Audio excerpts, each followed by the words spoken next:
Amém, glória a Deus. Queridos, eu não sei, mas com certeza você está numa fase de construir. Porque eu vejo aqui nessa casa, nessa família espiritual, pessoas com idades muito parecidas, pessoas que têm filhos pequenos, pessoas que estão empreendendo, pessoas que estão estudando, pessoas que empreenderam numa vida a dois, num casamento, esse é o maior dos empreendimentos, pessoas que estão construindo algo que fala acerca dos próximos anos. E as sementes que nós jogamos hoje aqui, muito rapidamente nós colheremos. Sabe, se você lembrar de algum tempo atrás, você bem jovenzinho, você vai lembrar que você fez algumas escolhas e que você já está vivendo a consequência dessas escolhas. Alguém escolheu casar e já está vivendo uma vida a dois, com todos os seus desafios e alegrias. Alguém escolheu deixar algo para trás e também está convivendo com essa escolha. Alguém escolheu deixar a velha vida para trás, como no dia 30 nós teremos aqui pessoas que vão morrer para esse mundo. Fala, pastor, é só simbólico, né, o batismo, a pessoa desce ali na água, a gente fala que ela morreu e viveu para Cristo agora. Mas no reino de Deus isso é mais do que uma simbologia, é algo que movimenta o mundo espiritual, porque a tua crença precisa gerar uma atitude em você. Não adianta nada você falar que crê, mas não age. Então, alguém escolheu morrer para esse mundo e começar uma nova jornada, uma nova vida, como, por exemplo, ontem o Tiago contou. Isso é poderoso, mas talvez entre nós tem pessoas aqui que se arrependem de escolhas, de decisões, porque hoje está amargando elas. E algumas pessoas estão numa fase muito feliz, tipo a Júlia e o Guilherme aqui, que casaram e agora eles moram na mesma casa. Então, eles vão embora junto, eles chegam junto, eles fazem tudo junto. Fica acordado junto de madrugada, para assistir TV, lógico. Mas, se você tem algo que você fala assim, poxa, foram más escolhas, foram más sementes, eu tenho uma boa palavra que Deus é poderoso para fazer todas as coisas novas. Isso não significa uma amnésia, mas significa que quando nós estamos em Cristo, nós agora somos nova criatura. Então nós tratamos de alicerce nessa construção. Eu sei que você está construindo alguma coisa. Eu sei que você está empreendendo em alguma coisa. E nós, como família viva, também estamos nesse empreendimento. E a construção começa pelo seu alicerce, são coisas invisíveis. Coisas invisíveis, e aí, olhando ali para o Fabrício para cá, estou lembrando de um PG que eles tiveram com a gente lá na casa dos meus pais. E o PG é aquele momento que a gente está entre alguns amigos, entre poucas pessoas, dentro de uma sala de uma casa, e é como se fosse um mini culto, porque tem tudo, tem a comunhão de Deus, tem a comunhão dos irmãos, tem a palavra, tem a adoração, E quando a gente está nesse ambiente tão simples, ele é tão profundo ao mesmo tempo, tão poderoso ao mesmo tempo.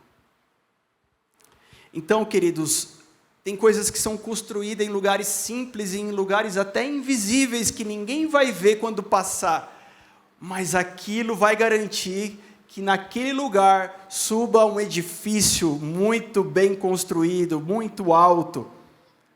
Ali vai permitir que haja uma bela de uma casa. Honra, a primícia, que é o primeiro que nós temos, tudo isso nós falamos. Mas hoje, como você está vendo ali, eu preciso falar de algo que não pode deixar de existir dentro de uma casa, seja na tua casa, lá onde você mora, com a sua família, seja aqui nessa casa. É uma casa que precisa de um alicerce, e esse alicerce chama paternidade. Uma casa de paternidade. E ontem o diácono Bruno começou essa pregação, começou essa palavra, a gente nem combinou, quem estava ontem vai falar, uau, eles combinaram, mas não foi combinado, porque o Senhor já vem movendo isso entre nós. O Senhor já vem fazendo algo.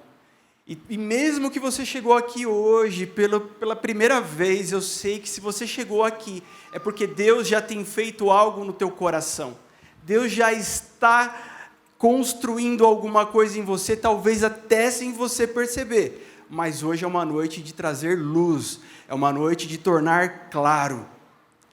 Abra sua Bíblia comigo no livro de 1 João, capítulo 1, versículo... Não, 1 João 2. 1 João, capítulo 2, versículo 12.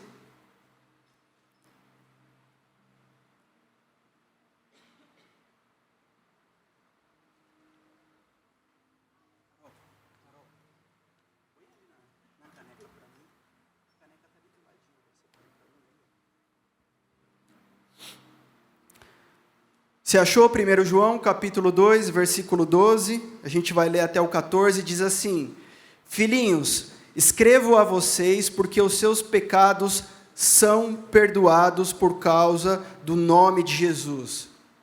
Filhinhos. 13. Pais, escrevo a vocês porque conhecem aquele que existe desde o princípio. Pais. Jovens, escrevo a vocês porque vocês têm vencido o maligno. No 14. Filhinhos, escrevi a vocês porque conhecem o Pai. Pais, escrevi a vocês porque conhecem aquele que existe desde o princípio. Jovens, escrevi a vocês porque são fortes e a palavra de Deus permanece em vocês e vocês já venceram o maligno. Esse filhinhos que está escrito aí no grego é teknion, que vem de teknon, é o diminutivo. E teknon é designado essa palavra para criancinha, para criança pequena, para o filho pequeno, para o bebê. Então aqui, a palavra é: filhinhos, escrevo a vocês porque os seus pecados são perdoados por causa do nome de Jesus. Quando nós somos novinhos na fé, quando nós conhecemos a Cristo e entramos, então morremos e nascemos de novo e vamos começar uma jornada no reino de Deus, na nossa vida espiritual. E nós somos comparados com um bebê espiritual, com uma criancinha que agora nasceu e mais vai se desenvolver. E a melhor coisa que essa criancinha precisa saber, e talvez é o que ela precisa para o momento, é saber que os seus pecados foram perdoados por causa de Jesus. Você já não é mais um miserável pecador. Você já não anda mais debaixo da escravidão do pecado. Você já não anda mais debaixo do peso, do jugo do pecado, mas agora você anda com Cristo. E quem está em Cristo, nova criatura é. Ele lança os seus pecados no mar do esquecimento, porque ele está dizendo assim: agora eu quero que você comece uma nova jornada. Mas existe uma palavra não só para os filhinhos, existe uma palavra para os pais. Pais, da palavra pater, que significa o mais velho, significa o avançado em anos, o patriarca, aquele que fundou uma família, aquele que fundou uma tribo, aquele que fundou um clã, que fundou uma nação. Agora, a palavra de João é para outro grupo de pessoas, é para os pais, para homens experientes. Homens, a palavra vai dizer, que conhecem aquele que existe desde o princípio.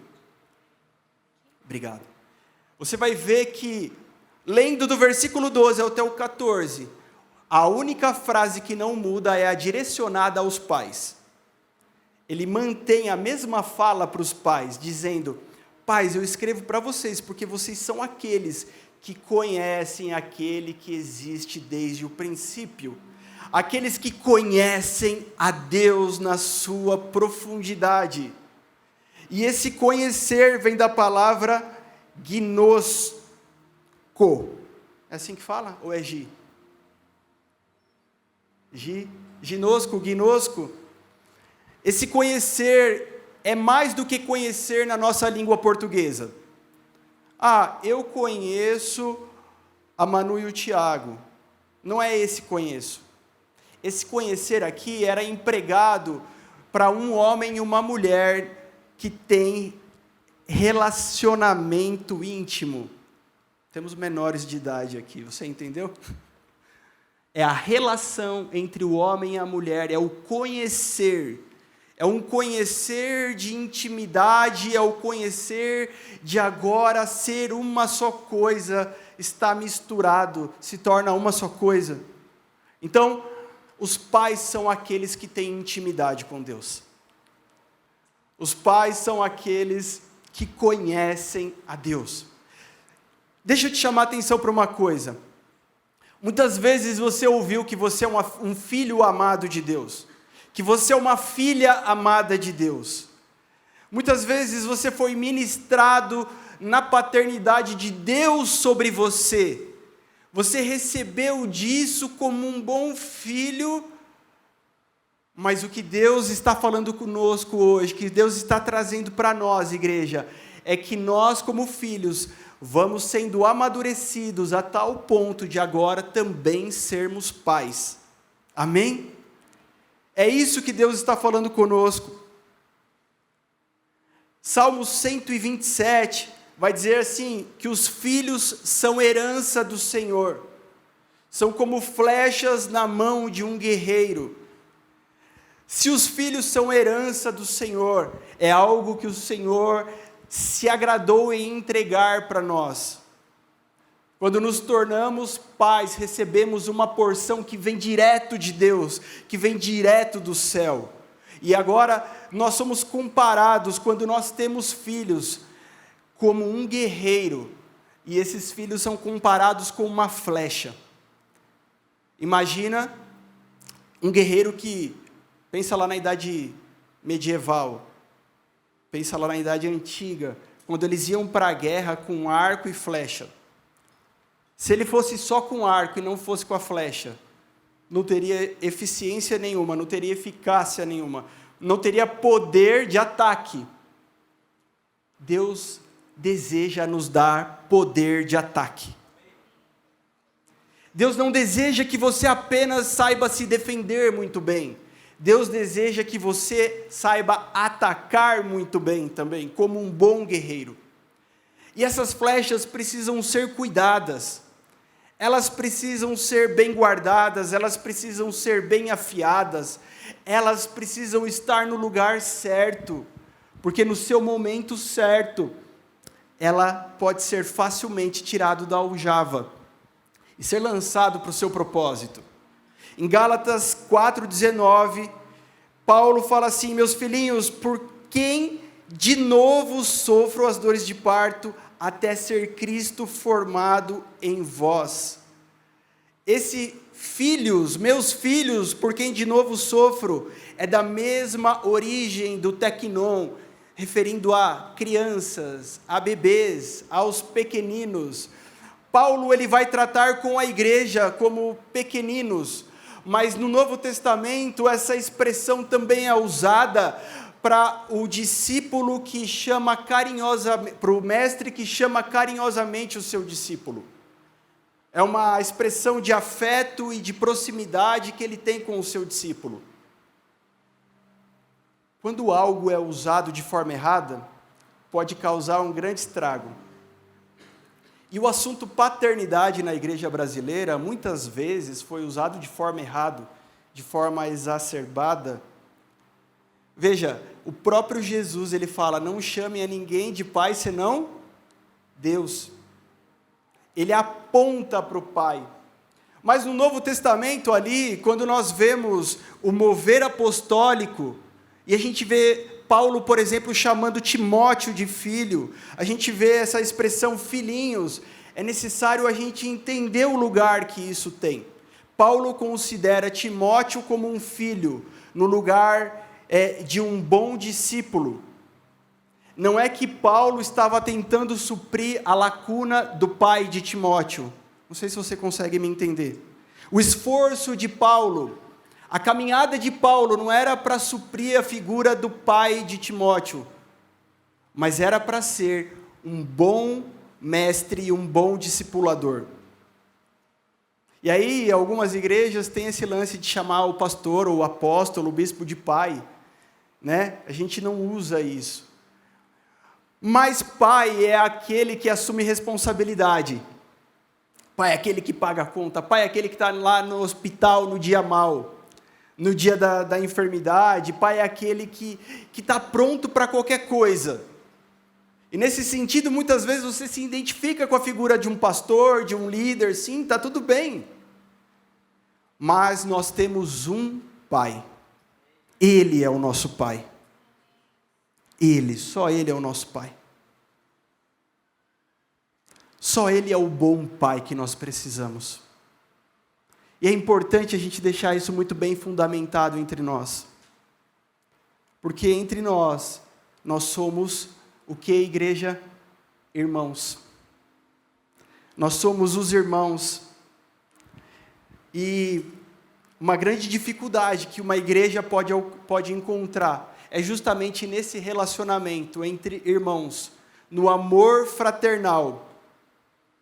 Por isso que João está escrevendo aqui, ele está falando de amor. Antes de lermos isso aqui, se você na sua casa ler um pouquinho antes, ele está falando do amor entre os irmãos, que precisa ser real, que não pode ser fingido, que precisa ser intenso, que não pode ser meia boca, que tem que ser e existir no meio da igreja, no meio da família. Mas quando ele começa a falar de irmãos e começa a falar do amor fraternal, queridos, ele está chamando a atenção de forma veemente aqui, fala, olha, eu tenho um novo mandamento que não é tão novo assim, que você precisa amar o seu irmão, mas ele fala, tem uma coisa nova. E aí ele começa a colocar um espelho diante daquele povo. Será que o amor que nós falamos é o amor que nós vivemos? Será que o amor que nós falamos é um amor carregado de responsabilidade? Se não houver amor, aí você já conhece. Quando Paulo vai falar sobre o amor e dizer, poxa, você pode falar a língua dos anjos, se não tiver amor, nada adianta. Então, se o amor vem primeiro, aqui está sendo chamada a atenção para algo muito importante. Entre nós, o que nos une precisa ser maior do que o que nos separa. Porque como uma boa família, teremos problemas. Na tua casa tem problema? Na tua família tem problema? Se aqui é uma família, vai ter que ter problema também. Tem gente igual eu, você, de carne e osso, que faz coisa errada às vezes, que às vezes pisa na bola, que às vezes vai dar uma mancada, mas o que nos une precisa ser o amor de Cristo que foi derramado entre nós. E a forma de que isso tome proporção, a forma que isso tome corpo, é justamente quando João vai trazer a figura dos pais para isso. Pais, vocês são aqueles que conhecem a Deus.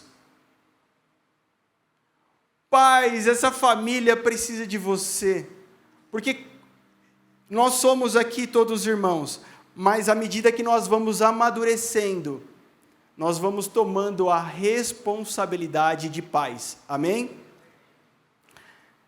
Abra sua Bíblia em Gênesis capítulo 11.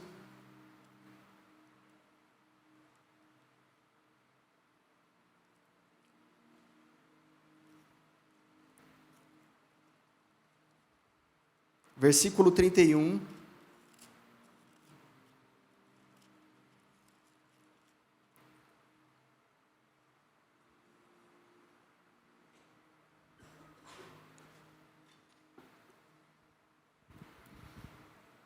E aí nós vamos fundamentar o assunto paternidade, olhando um pouco para a vida de Abraão.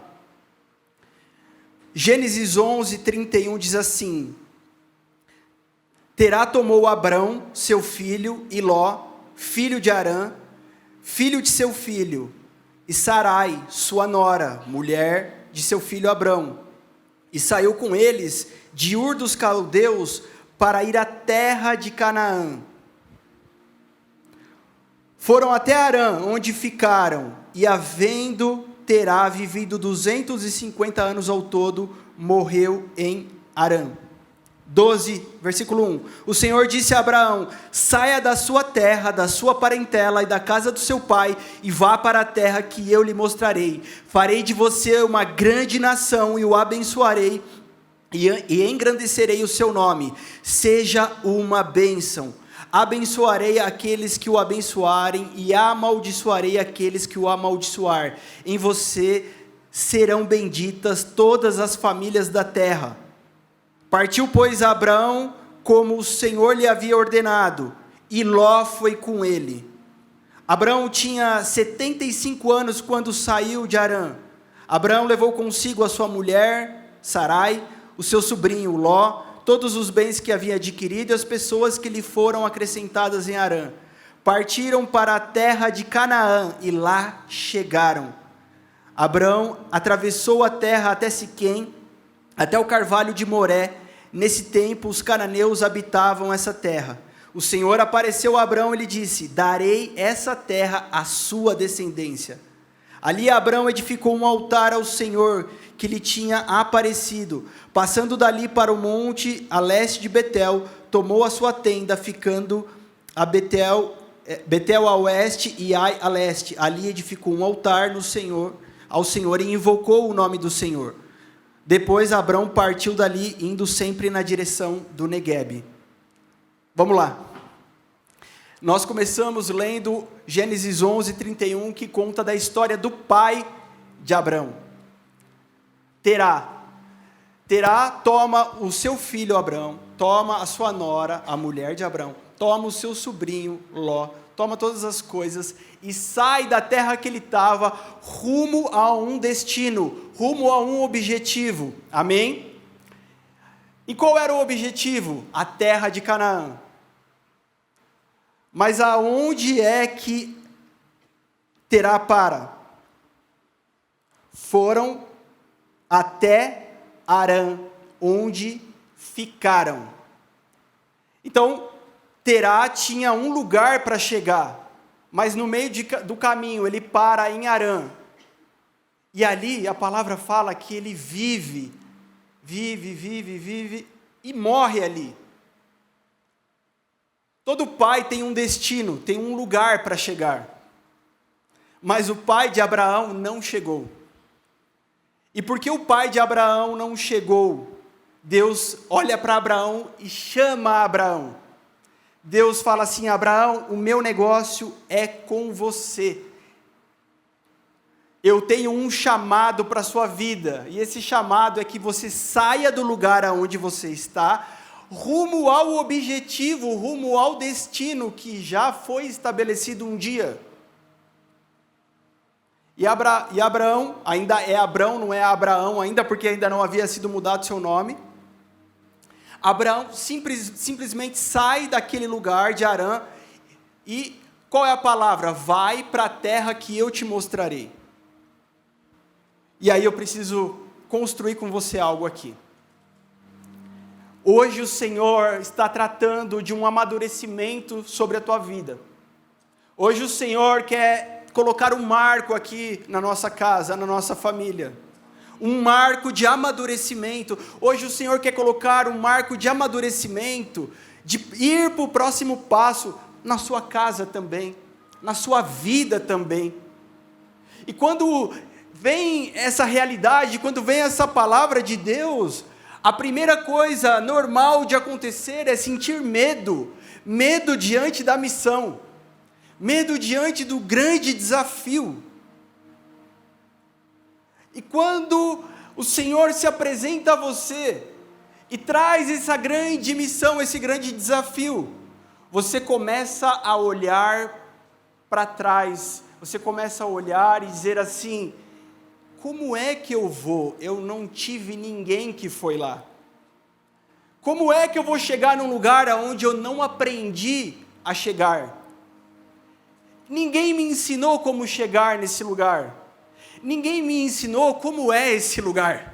Ninguém me ensinou como se vive nesse lugar. Ninguém me ensinou como se portar nesse lugar, como me conduzir, como conduzir então a minha família nesse lugar. Enquanto somos filhos de Deus, está tudo bem. Mas quando o Senhor nos chama a nos tornar um pai, a crise bate na nossa porta. Eu sou filho do meu pai Abimael e da minha mãe Terezinha. Isso é muito bom. Mas um dia na minha vida chegou a hora de não ser só filho, mas ser filho e ser pai. Queridos, deixa eu falar, essa hora chegou. Se você ainda não está vivendo isso, deixa eu te falar, talvez alguém vai dizer, eu já estou vivendo isso, pastor. Glória a Deus pela sua vida, estamos na caminhada. Mas alguém talvez vai dizer assim, isso é novidade para mim. E eu preciso te falar, essa hora chegou para nós. Você é um filho, sim. Você é um filho muito amado, sim. Mas esse filho cresceu e agora ele começa a caminhar também rumo ao chamado do seu pai. Porque você tem um pai. Você não nasceu do amor de um homem e de uma mulher. Você não nasceu de um acaso entre um homem e uma mulher. Você não nasceu de uma desgraça. Não, isso é o que já falaram para você. Mas o que Deus diz é, você nasceu porque eu te escolhi e eu te gerei. Antes de você nascer nessa terra, você já havia sido gerado no Senhor. E é essa verdade que vai mudar tudo dentro de você. Quando você entender que todas as desgraças, todas as mazelas, todos os problemas que você vivenciou desde o teu nascimento, não são um acaso. E eu vou te mostrar isso usando a vida de Abraão. Todas as dificuldades, todas as coisas terríveis, todas as tragédias, todas as coisas ruins que aconteceram, não foram um acaso, mas uma estrada que Deus está usando. Não pergunte por quê, pergunte para onde. Para onde, Senhor? Qual é o objetivo? Então nós tememos em fracassar em assumir responsabilidades. Nós tememos de fracassar ao ir para um lugar incerto. Abraão não tinha um modelo para ele copiar. Alguém tem um pai maravilhoso nessa terra e fala, eu quero ser igual ao meu pai. Sim, alguém tem. Mas alguém aqui vai dizer, eu não posso copiar o modelo do meu pai. E o Brunão testemunhou ontem, eu nem conhecia o meu pai. Como dizer para alguém que não conheceu o seu pai, que existe um pai no céu que o ama profundamente, se o Espírito Santo não revelar isso a ele? E o dia que o Bruno e a Carol vieram pela primeira vez na igreja, eu lembro que eu fiquei muito apreensivo, porque eu tinha feito um convite para o Bruno, e era um culto de casais, né, para casais, e eu trouxe um amigo, mas nunca tinha visto esse amigo pregando. Eu conheci o testemunho dele, que era fortíssimo, impactante o que Deus tinha feito na vida dele. E ele chegou, a gente fez o louvor, ele foi pregar, e ele abriu um caderno e começou a ler o caderno, bem lentamente, bem devagarzinho. E eu fui ficando com dor de barriga, eu falei, meu Deus, o Bruno e a Carol. Meu Deus, eles não devem estar entendendo nada que esse homem está falando. Eles, acho que eles vão embora, não vou voltar nunca mais aqui. E eu comecei a sentir umas borboletas dentro do meu estômago. Bobinho que eu sou. A obra é de Deus, a igreja é do Senhor, o agir é do Espírito Santo, não é meu. Esse dia foi um tapa na cara da sociedade. Foi uma lição para mim. Porque quando acabou o culto, durante o culto eu nem olhei para trás. Porque vai que eles já tinham ido embora. Quando acabou o culto, eles estavam acabados, deformados de tanto chorar. Porque Deus estava falando com eles ali naquele lugar, Queridos, Deus não precisa do nosso talento. Deus não precisa da nossa capacidade, da nossa música, das nossas luzes. Deus não precisa do ar-condicionado. Deus não precisa de um pregador eloquente. Deus, Ele faz o que Ele quer. E com quem Ele quer e do jeito que Ele quer. Como dizer para alguém que existe um Pai no céu que o ama, se o Pai dessa terra só machucou e faz sangrar o coração até hoje? Como é que eu não posso falar isso para você, queridos? Mas o Espírito Santo de Deus, Ele pode. A palavra de Deus pode todas as coisas. E eu posso aqui, por causa dele, dizer, esse não é o teu modelo, mas existe um modelo para você seguir.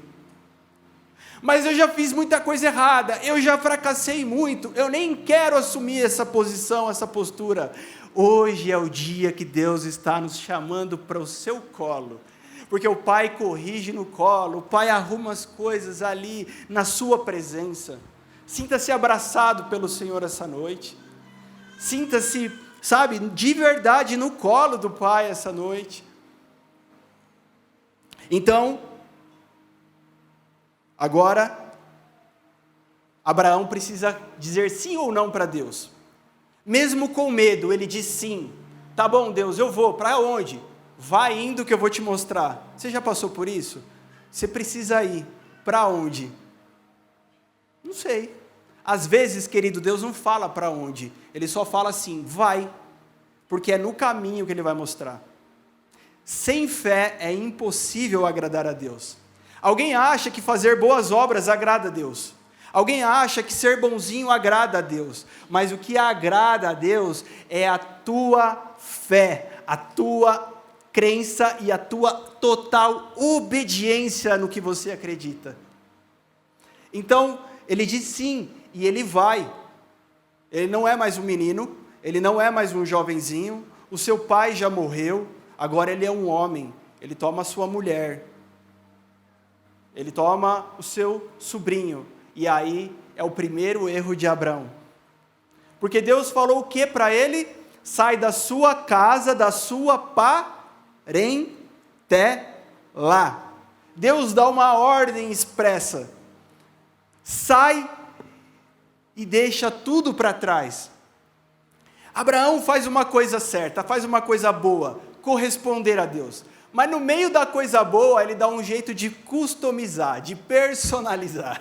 Eu vou fazer uma coisa que Deus mandou, mas do meu jeito. Deixa eu te falar, fazer o que Deus mandou, mas do teu jeito não funciona. Fazer o que Deus nos pediu, mas do nosso jeito, igreja, não vai funcionar. Precisa ser do jeito dele. Ah, mas eu só tenho Ló, eu não tenho filho. É como se fosse um filho, talvez. É a pessoa, a única pessoa do sangue do meu sangue. É a única ligação que eu tenho. Eu vou deixar tudo, menos Ló. Ele vai. E aí, olha que interessante. Então, ele faz o que Deus mandou, mas faz do jeito dele. Mas olha onde ele chega, em Canaã.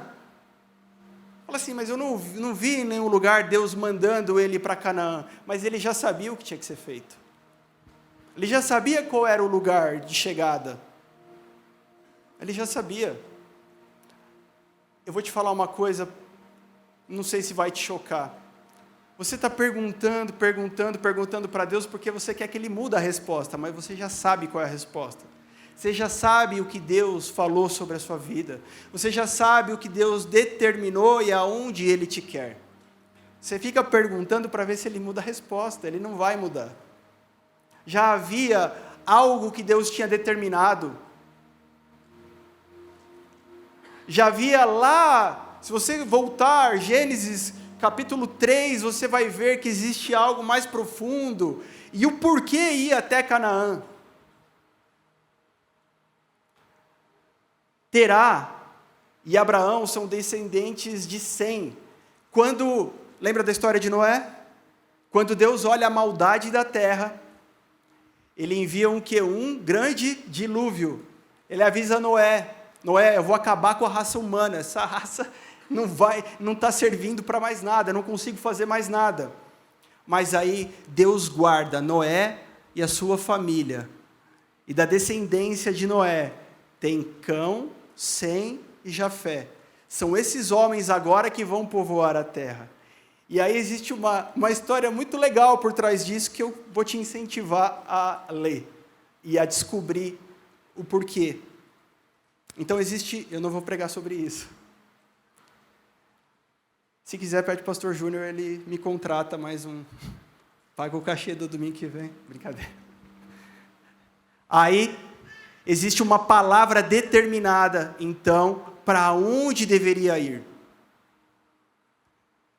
Em Sem já havia uma palavra. E aí você começa a ler que a genealogia de Sem, chega em Terá.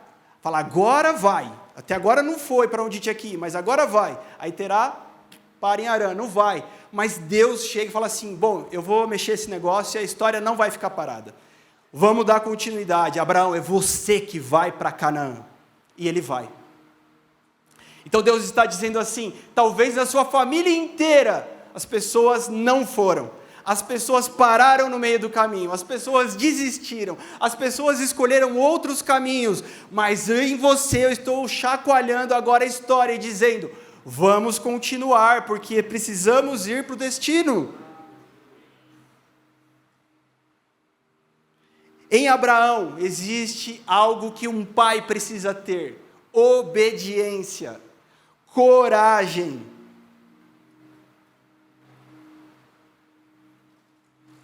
Só que o que acontece? Naquela terra onde Abraão está, fazendo a coisa certa, do jeito errado, começa a existir fome. Você vai pensar assim, será que começou então, já que ele está em Canaã, a terra prometida, onde Deus mandou ele ir, o lugar, o objetivo a ser alcançado, Deus mandaria para ter fome agora? Talvez não, eu não sei, não vou entrar nessa discussão teológica.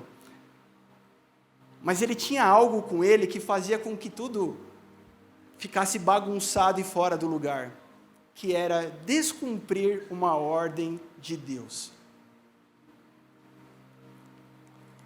Sabe quando você era adolescente e sua mãe falava, olha, não vai fazer isso que vai dar errado? Aí você falava, vamos ver se dá mesmo? E não é que dava? Daí você casou, arrumou uma mulher, e às vezes ela fala para você, nesse negócio, aí você fala, não, vamos ver. Qual mulher nunca disse a famosa frase, eu não te avisei, eu não te falei? Quem nunca? Que mulher nunca falou isso? Mas o cabeção do marido, ele paga para ver. Talvez se Ló não tivesse ali, será que o ambiente seria outro? Eu não sei, mas vamos lá, agora já está. E começa a ter fome. Então Abraão sai dali e vai para o Egito, porque ali era um lugar onde ele encontraria alimento. Só que Egito não era um lugar que era para Abraão e a sua família estar. Deus falou, eu vou te colocar num lugar, e nesse lugar eu vou fazer de você um grande povo. Eu vou te dar uma grande família. Não só uma família, uma grande descendência. Uma nação inteira. Mas agora ele está no lugar totalmente oposto, ele está no Egito. E no Egito, a primeira coisa que Abraão faz é ter medo. O pai de coragem agora tem medo. E aí, porque ele tem medo, ele fala assim, se eu chegar ali, Sara, com você é bonita, eles vão fazer o quê? Me matar e ficar com você.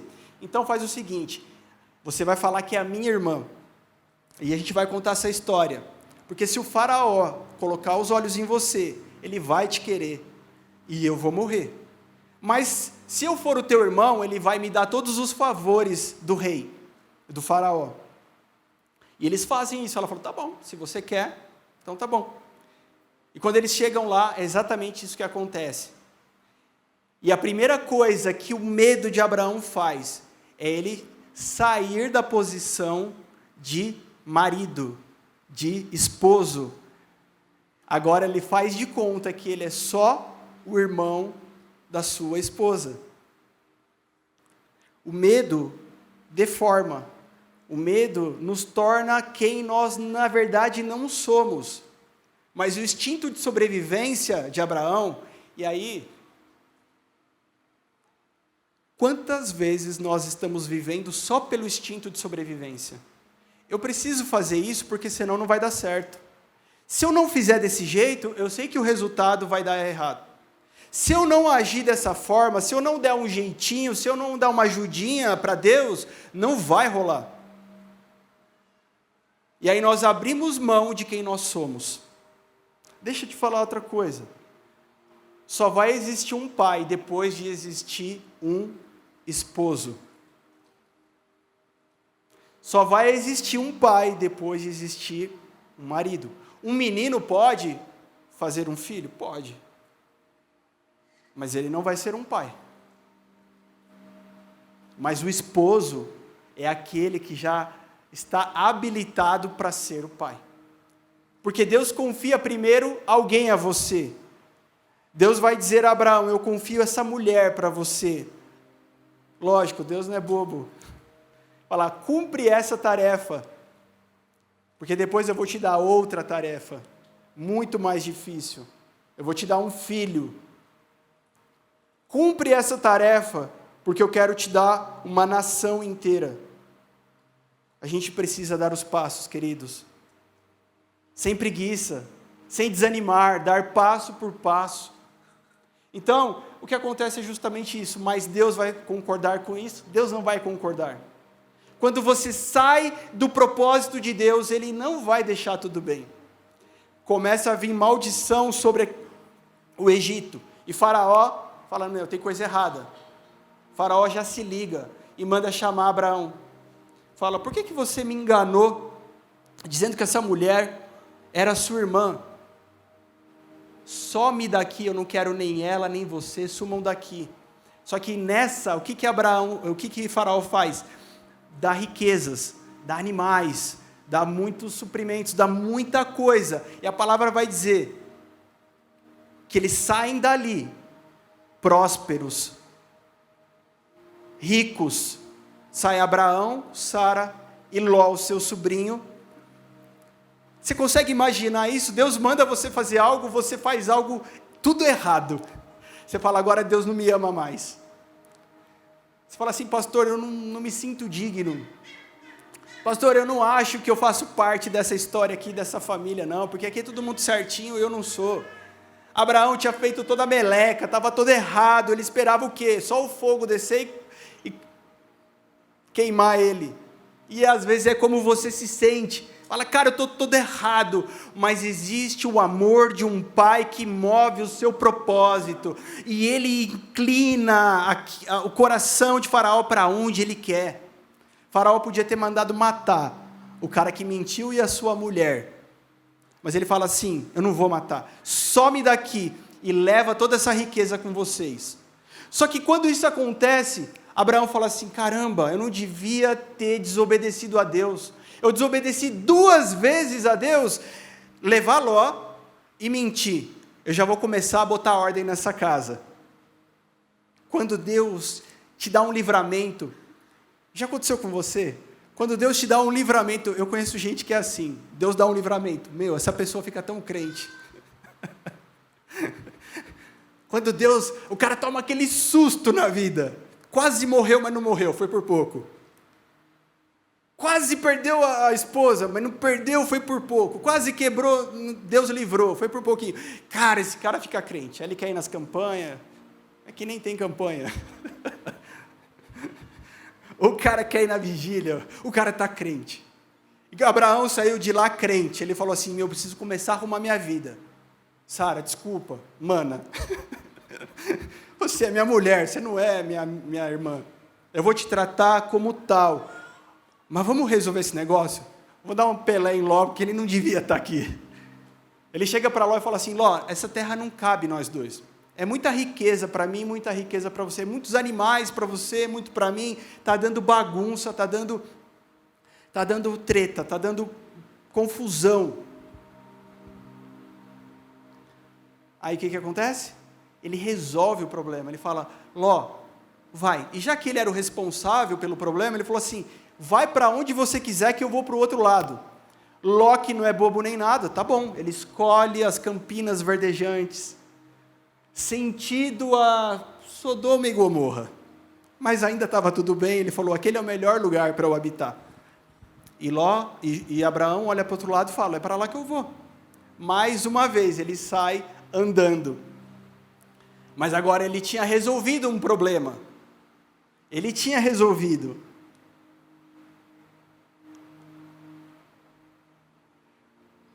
E aí, queridos, você está com a tua Bíblia aberta aí?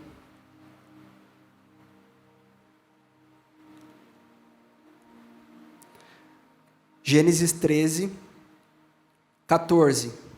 O Senhor disse a Abraão, depois que Ló se separou dele, erga os olhos e olhe de onde você está, para o norte, para o sul, para o leste, para o oeste, porque toda essa terra que você está vendo, eu darei a você e a sua descendência para sempre. Farei a sua descendência como o pó da terra, de maneira que se alguém puder contar o pó da terra, então será possível também contar os seus descendentes.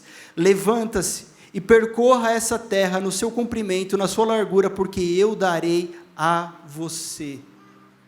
Não é só mais um chamado. Abraão agora recebe uma promessa da boca de Deus. Sabe, nessa construção de o Senhor nos tornar um pai, Ele nos chama, mas sabe, Ele nos alinha para que a promessa, a palavra que sai da sua boca, possa se tornar real em nós. Amém? Você tem mais do que um chamado de Deus para a sua vida, você tem uma promessa. Ele vai dizer para Abraão as mesmas coisas de antes de Abraão errar. Eu não sei aqui, mas talvez hoje é uma noite de alguém se consertar com Deus. De algum coração voltar para Deus.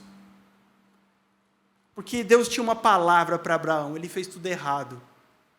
Mas ele fala, Deus, eu errei, eu preciso consertar. E ele volta, e Deus fala assim, eu tenho a mesma palavra para você, eu não mudei. Eu não mudei. E para isso, o Senhor vai construir em nós a sua promessa. Para isso o Senhor vai edificar em nós as suas palavras. Para isso o Senhor vai nos abastecer da sua palavra. Sabe, você precisa conhecer esse livro aqui chamado Bíblia. Porque aqui tem tudo que Deus quer te falar. Tudo que Deus quer te ensinar. Exatamente tudo. Acontece que então, agora, Ló está longe de Abraão. Mas Ló vai passar por um grande perrengue. Existe uma guerra entre alguns reis e Ló, que está no lugar errado. Porque Ló decidiu para onde ele ia. Coitado de Ló. Ele decidiu para onde ele ia. Abraão ficou na dependência de Deus. Parecia que Ló estava indo para um lugar bom, e Abraão estava se dando mal, mas agora Ló está no meio de uma enrascada. Abraão vai fazer o quê? Vai pegar o seu povo, os seus guerreiros, e vai livrar a vida de Ló. Puder dar um tempinho, viu? Depois a gente... E vai livrar a vida de Ló. Quando isso acontece, Abraão vai ter uma experiência que está no capítulo 14, versículo 17, e eu vou ler para vocês aqui. Quando Abraão regressava depois de derrotar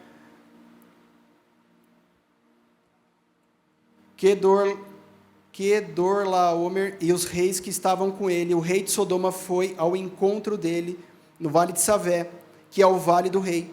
E Melquisedeque, rei de Salém, trouxe pão e vinho.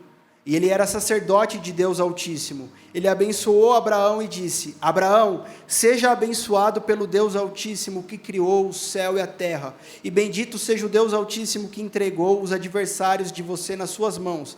E Abraão deu a Melquisedeque o dízimo de tudo. Abraão vai ter uma experiência aqui. E essa pessoa aqui, Melquisedeque, é um tipo de Jesus Cristo. Essa pessoa chega ali para Abraão como um sacerdote, dá pão e vinho e abençoa ele, sabe? Depois de ele guerrear, depois de ele batalhar, depois de ele vencer a guerra, cansado, exausto, ele encontra Melquisedeque. E Melquisedeque vai levar pão e vinho. E quando ele recebe isso, ele recebe a bênção do Senhor, de novo as palavras do Senhor. E às vezes você entra por uma guerra e você fala assim, bom, não é para mim esse negócio. Esse negócio não é comigo. Mas o que o Senhor tem para nós é pão e vinho.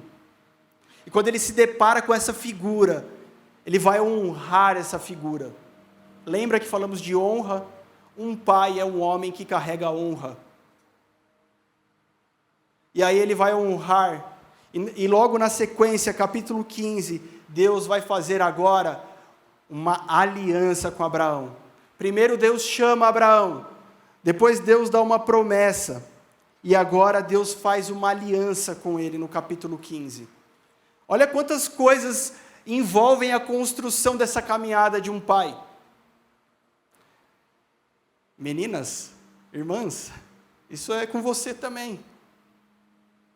Eu não estou falando um pai só do sexo masculino. Porque na tua caminhada espiritual, na tua caminhada com Deus, você também vai assumir esse lugar de maturidade. Você também vai gerar, você também vai se responsabilizar, amém? Você também vai se encontrar nesse lugar. Então, quando eu falo aqui, lato sensu de um pai, isso inclui você também. Amém? Essa paternidade inclui você também. Porque Deus te fez para gerar. Deus te fez para dar sustento. Deus te fez para arcar com a responsabilidade. Então agora Deus vai fazer uma aliança com Abraão. A história de Abraão é sempre ele indo rumo à palavra de Deus, mas nessa história há muito altos e baixos. Você fala, não é possível que Deus escolheu esse homem, mas Deus escolheu Abraão. Não é possível, porque depois de Deus dar um chamado, depois de Deus dar uma promessa, depois de Deus fazer uma aliança que a sua esposa vai ter uma grande ideia, falar assim, a gente já está velho e eu não engravidei ainda, mas Deus falou que você ia ser pai, então eu tenho uma ideia. Você vai deitar com a escrava e você vai fazer um filho com ela. Olha que grande ideia. Agora, irmãs, é com vocês de novo. Que a gente não venha viver de ter boas ideias, de ter grandes ideias. Que nós venhamos a viver pelo que Deus fala, pela sua promessa, pela sua aliança, ao invés de atrasarmos o que Deus quer fazer. Não dá certo. Eles de novo vão falhar na missão de ser pai de uma nação. Abraão e sua esposa falham de novo na missão. Sabe o que acontece? Pouco mais à frente, Abraão vai precisar ir para uma outra terra, ele vai chegar em Gerar. E olha o que eu vou te falar, quando ele chega em Gerar, lá tem um rei, Abimeleque, e ele fala o seguinte para Sara, olha, você aqui é minha irmã, tá? Fala, não é possível que ele vai falar de novo isso. Eu pensei que agora ele tinha se emendado, eu pensei que Abraão agora tinha crescido na vida, que ia dar certo a promessa de Deus, porque você vai vendo a história e você fala assim, não vai acontecer o que Deus falou. Não vai ter filho, não vai ter nação, não vai ter nada. Deus não perde a sua palavra, Deus não erra o ponto. Mesmo quando tudo apontar que não, Deus vai dizer sim, meu querido, então fica o sim de Deus. Ele vai chegar em Gerar e vai falar assim, lembra do nosso acordo? Eu não sei se ela era muito boazinha, a Sara, mas ela deve ter falado assim, eu vou te avisar mais uma vez, vai dar errado, hein? E o que acontece? Abimeleque então vê Sara e fala, é bonita, gostei, chama para mim. Só que à noite ele tem um sonho, e nesse sonho Deus fala para ele, não toca nessa mulher. Aí ele acorda e fala, não Deus, mas eu nem toquei nela. Ele fala, é por isso que eu te avisei, para você não tocar. E daí ele vai chamar quem? Abraão. Abraão, Que palhaçada é essa, Abraão? Que história é essa? Por que você falou que a sua mulher... Não, é o seguinte. Na primeira, ele teve medo, e ele conta uma mentira ali. Na segunda, querido, na segunda vez, Abraão tem o quê? Medo de novo. E aí ele vai dar uma incrementada na história. Fala que, na verdade, ela é minha irmã. Por parte de pai, não de mãe. Então, ele vai dar uma engambelada, uma meia-verdade. Porque você falou, da outra vez eu menti, dessa vez aqui eu vou falar meia-verdade. Meia-verdade não é verdade, é mentira por completo. Então, Abimeleque fala assim, pelo amor de Deus, Abraão, pega a sua esposa e vai embora. Só que o que acontece? As mulheres, a mulher de Abimeleque, as servas, as mulheres que trabalhavam ali, receberam um mal, por conta da mentira, por conta disso, Deus amaldiçoa, e elas se tornam mulheres estéreis. E sabe o que vai acontecer? Abraão agora é responsável por uma desgraça na vida do outro, que não tinha nada a ver com ele. No trajeto de se tornar um grande pai, ele vai estragar a vida de outras pessoas para que elas não pudessem gerar mais. Aí você fala, bom, agora acabou a pregação, né? Acabou o culto. Agora terminou de vez. Não. Abraão vai lá e ora por aquelas mulheres. E a palavra de Deus aqui vai dizer que elas foram curadas e se tornaram férteis novamente. Abraão ainda não tem um filho, mas ele já está ministrando na vida de alguém aquilo que ele não tinha. Já está liberando uma cura que ele não tinha recebido. Já está liberando um milagre que ele não tinha recebido. Já estava liberando algo que não tinha acontecido na vida dele. Abraão chegou no ponto de Deus. Porque no capítulo 20, na sequência, vai dizer que Sara engravidou. E Isaque, o filho de Abraão, nasce. Queridos, olha a construção na vida de um pai. Fala, caramba, pastor, será que a gente está muito longe ainda? Será que isso é para a gente? E eu vou te dizer que sim, isso é para mim e para você. Deus está levantando homens fortes, corajosos, obedientes, não homens que nunca erraram, não homens que nunca falharam, não homens perfeitos, mas homens que estão dizendo, sim, Deus, eu quero chegar aonde o Senhor falou que é para eu chegar. Eu não quero me acomodar e ficar aonde eu acho que é melhor. Eu não quero me acomodar e ficar no lugar aonde eu penso que está tudo bem. Mas eu preciso dar crédito ao que o Senhor está falando sobre mim. Lá, quando eu falei da descendência de Noé, Cão, Sem e Jafé, os seus filhos agora vão fazer com que a terra crescesse novamente. E aí vem algo muito legal, porque eles começam a construir uma cidade, e eles resolvem construir uma torre para tocar o céu. E todos falavam uma só língua.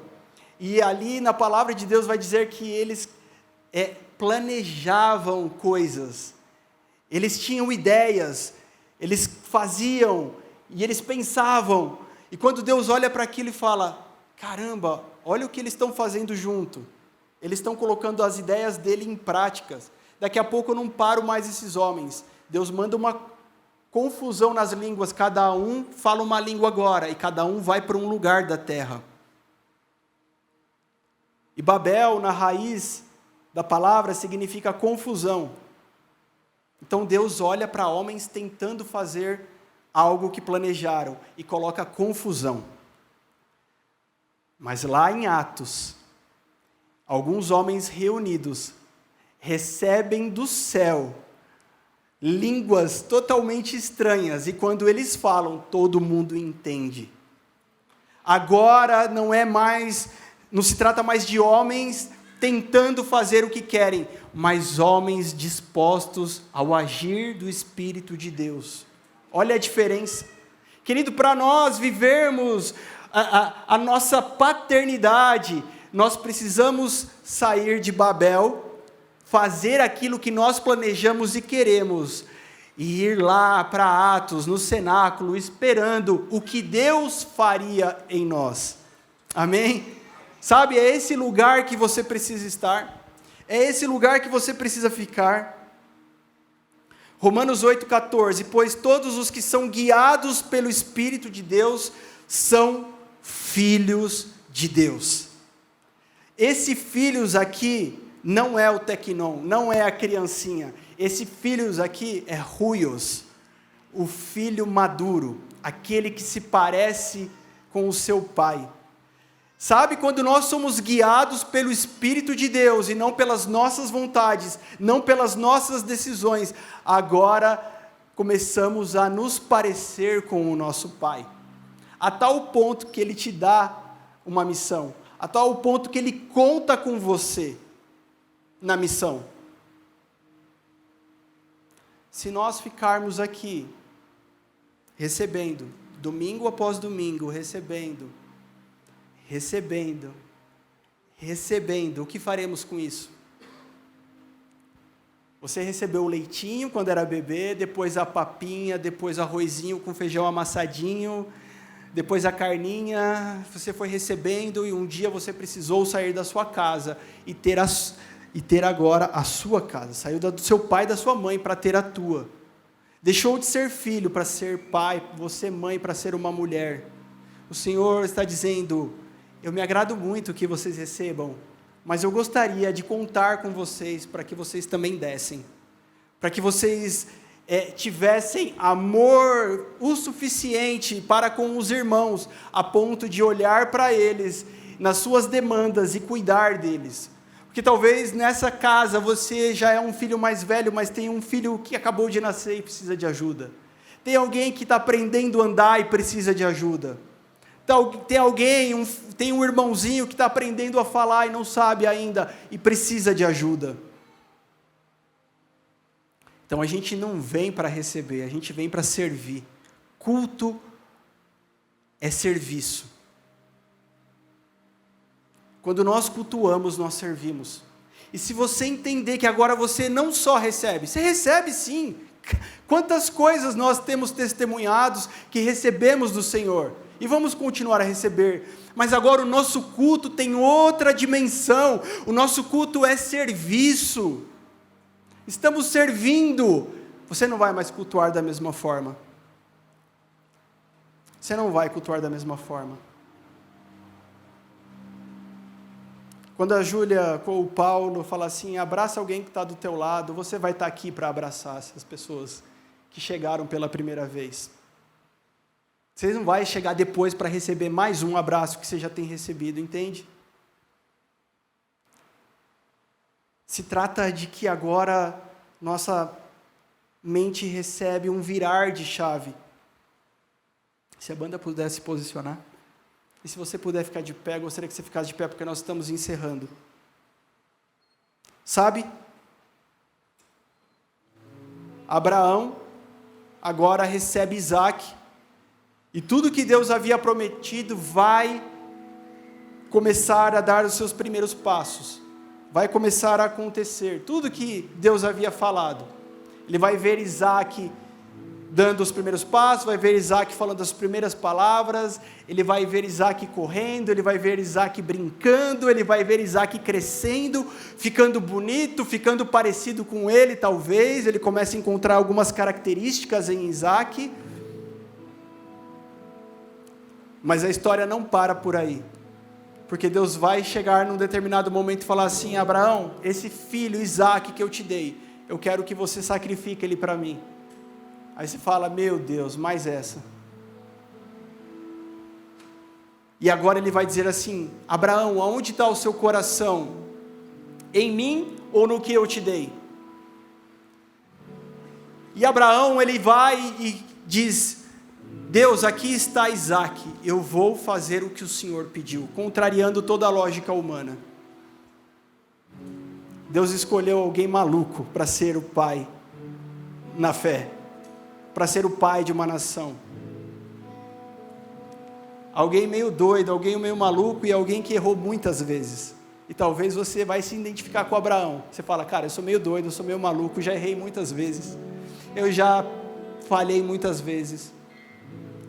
Mas geralmente essas pessoas são aquelas que ouvem a Deus. Você pode ser meio maluco, mas você precisa ouvir a Deus. E ele vai oferecer então Isaac. E você conhece a história, Deus vai falar, não mata não, porque eu não quero Isaac, eu quero o teu coração.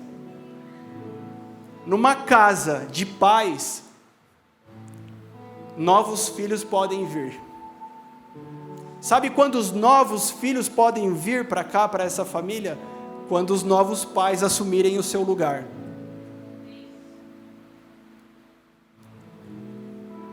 Pastor Júnior tem batalhado na missão de pai, não só do Leão, mas de cada um de vocês. Pastor Carana batalhou muitos anos na missão de pai, não só da gente, mas de vocês. Eu tenho me esforçado em batalhar na missão de pai, porque alguns de vocês eu tenho como filhos mesmo na fé. Mas o Senhor está dizendo, cadê os novos pais? Para que eu mande os novos filhos. Amém? Amém? Aí tudo que a gente fizer vai ter sentido. Todas as ferramentas que a gente usar vai fazer sentido. O Senhor nessa noite só quer afiar essas ferramentas. O Senhor nessa noite só quer colocar cada ferramenta no seu lugar. Se você pegar um pão na sua cozinha, como disse o pastor Júnior, e tentar cortar ele com uma chave de fenda, você vai perceber que é a ferramenta errada. Mas se você abrir a gaveta e pegar uma faca, vai ficar bem fácil de fazer isso. Sabe, o Senhor quer cada ferramenta no seu lugar, quer cada um no seu lugar. E não importa qual é o momento de vida que você está vivendo, porque eu sei, alguém chegou aqui hoje e se considera o mais novinho. Fala, Deus, eu ainda não sei nem andar, não sei nem falar. Eu preciso dos meus irmãos. Está tudo bem, querido. Está tudo bem. Vai chegar a sua hora de crescer. Aproveite essa fase. Seja feliz nessa fase. Desfrute dessa fase. Alguém aqui ainda depende de segurar na mão do papai e da mamãe. Está tudo bem. Eu lembro que eu era criança e quando a minha mãe me levava na escola, eu ficava orgulhoso, porque eu achava a minha mãe muito bonita. E achava algumas mães, uns amigos, meio feia. E eu achava que eu ia arrasar, porque a minha mãe era bonita. Então eu não tinha vergonha, eu dava a mão para ela mesmo, chegava de mão dada, né? Eu falava, tem uns amigos que tem vergonha de chegar com a mãe, né, de mão dada, mas eu achava que é porque a mãe era feia. Sabe? Talvez, querido, aqui está a tua mãe, a igreja. Anda de mão dada, não tenha vergonha. Não tenha vergonha, mas aproveita esse momento que logo vai passar. Daqui a pouco é você que vai segurar a mão de um pequenininho. Né, Léo? Mais um pequenininho. E vai falar, vem comigo, porque o papai vai te ajudar. Quando eu olho para o meu filho Rafael, eu penso, eu não sei tudo. Mas o que eu sei, eu vou ensinar para ele. Você não sabe tudo. Mas o que você sabe, você precisa ensinar para mais alguém. Falar, irmão, vem cá. Eu aprendi que quando a gente está vivendo um problema, sabe o que a gente faz? A gente ora e Deus intervém. Eu aprendi isso. Eu não sei todos os livros da Bíblia, mas eu aprendi isso. Irmão, eu aprendi que quando eu não sei a decisão a ser tomada, na verdade eu aprendi que eu preciso ouvir a voz de Deus antes de eu tomar qualquer decisão. Eu vou para a palavra de Deus, porque lá tem todas as respostas. O pouquinho que você aprendeu, está na hora de você compartilhar. Porque aí o Senhor começa a te ensinar mais coisas. Começa a liberar mais coisas sobre sua vida. Amém, igreja viva? Amém? Não podemos vir a um culto e esperar o que vamos receber, igreja viva. Precisamos vir a um culto faminto pelos irmãos que estão aqui e precisam de nós. Ah, mas chegou alguém aí, esse alguém nem aceitou Jesus como Salvador. Ele é o teu irmão. Ele é o teu irmão. Você precisa abraçar e contar para ele que ele é o teu irmão. Ele ainda não sabe.